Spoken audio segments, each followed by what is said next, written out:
محترم chief minister صاحب یہاں موجود ہیں, ان کو دیکھ کر میں ایک اپیل اور درخواست کرنا چاہتا ہوں ہمارے شہر کے نوجوانوں کے تعلق سے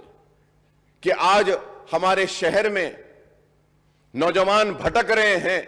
غلط عادتوں میں آ رہے ہیں اور ڈرگز بہت پھیل رہے ہیں. میں چیف منسٹر صاحب کا شکریہ ادا کروں گا کہ اس سے پہلے میں نے گانجا کے تعلق سے اٹھایا تھا تو پولیس حرکت میں آ کر گانجوں کو ضبط کری تھی, گانجے کو جتنا ہو سکتا ہے روکی تھی. سر آج میڈیکل شاپ سے کاف سرپ لے لیتے ہیں سر, وائٹنر آتا ہے جو وائٹنر جو ہم میٹنے کے لیے اگر کچھ ٹائپ ہوتا ہے وہ وائٹنر وہ لے لیتے ہیں نوجوان بچے اور نشے میں آتے ہیں, کاف سرپ لے لیتے ہیں نشے میں آ جاتے ہیں. اور بھی کئی ڈرگز ہیں صاحب, کئی ڈرگز ہیں جو جن کا نام میرے پاس ہے. میں چیف منسٹر صاحب کے ذریعے حکومت سے اپیل کروں گا کہ آپ کے پاس ایک نارکوٹک کا ڈپارٹمنٹ بھی ہے, Hyderabad narcotic enforcement wing is there, generate intelligence to detect and disrupt organized drug trafficking, sir. The raids, such group hideout, business outlets, coordination, local police سے information collect کرکے narcotics investigation supervision wing بھی ہے sir. تو یہ اس میں آج شہر میں sir گانجا, ہش آئل اور ایسے نام میں پڑھ بھی نہیں سک رہا ہوں صاحب, سیڈوفیڈرین کچھ ہے اور کچھ ہے پولیسٹرا, opium oil, opium powder, ketamine powder, heroin, brown sugar, M D M A, cocaine, bhang powder, ہائیڈروکلورائڈ,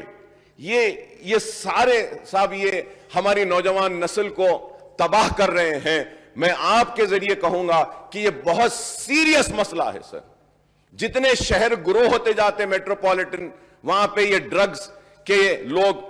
آگے بڑھ کر کام کرتے ہیں. And when I was going through and reading and preparing the speech sir, میں دیکھ کر مجھے حیرت ہوئی سر کہ آندھرا پردیش گورنمنٹ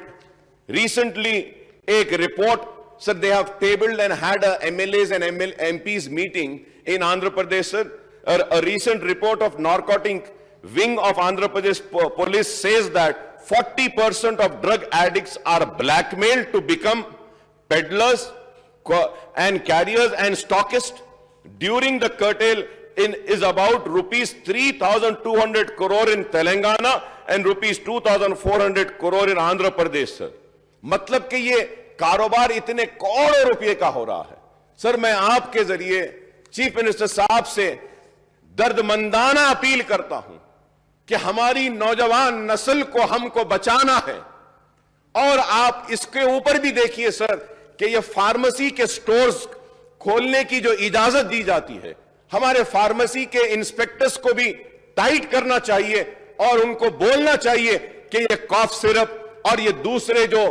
جو بے ہوشی کے دوائیں ہوتے ہیں, پین کلرز کی جو دوائیں ہوتی ہیں, بغیر پرسکرپشن کے نہیں دینی چاہیے سر. یہ پورا, اور ہاسپٹل میں مورفن دیتے ہیں سر, مورفن دیتے ہیں درد کم ہونے کے لیے. when I was very sick they used to give me morphine also. اتنا مورفن دیے سر مجھے, بولے کہ ریہاب میں جانا پڑے گا اکبر صاحب, آپ اتنی مورفن جو آپ کو دے رہے ہیں ہم آپ کے دردوں کے لیے. سر یہ مورفن آلسو, یہ دوا کو بھی کنٹرول کرنا چاہیے, because the younger generation is the future of our nation and our state sir. So once again before concluding I want to make a request that کہ اردو اکیڈمی کو کانسٹیٹیوٹ کر دیجئے, مائنورٹی کمیشن کو constituted کر دیجئے, higher education میں ایک رکن مسلمان کو ڈالیے, پبلک سروس کمیشن میں بھی ایک مسلمان کو دیجئے, اور اردو کے امپلیمنٹیشن کے لیے بھی آپ آفیشل لینگویج کمیشن میں ایک مسلمان کو اس کا رکن بنائیے. اور آخر میں حکومت کا ممنون ہوں, مشکور ہوں کہ کم دن اسمبلی چلی ضرور, لیکن گھنٹے تو بہت لمبے تھے اور کئی مسائل اٹھائے, اور میں کہوں گا کہ پورے ڈیمانڈز پر ڈسکشن ہوا, پورے باتیں رکھی گئیں, مسائل کو پیش کیا گیا, اور مجلس اتحاد المسلمین اور میری پارٹی کے جانب سے جو مسائل, چاہے وہ پرانے شہر کی ترقی ہو, اردو کے تعلق سے ہو, وقف بورڈ کے تعلق سے ہو, مائنورٹی بجٹ کے تعلق سے ہو, لا اینڈ آرڈر ہو, یا صحت کا ہو, دواخانوں کا, عثمانیہ کا ہو, ہر مسئلے پر ہماری آواز کو سنا گیا, ہمارے مطالبات کو قبول بھی کیا گیا, اور جو بچے ہوئے ہیں وہ بھی مسائل ضرور حل ہو جائیں گے. میں سر پھر آخر میں آپ کا چیف منسٹر صاحب کا، لیجسلیٹو افیئرز منسٹر صاحب کا شکریہ ادا کرتا اور ان کو مبارکباد دیتا ہوں کہ کامیابی کے ساتھ یہ بجٹ سیشن اختتام کو پہنچ رہا ہے. بہت بہت شکریہ صاحب.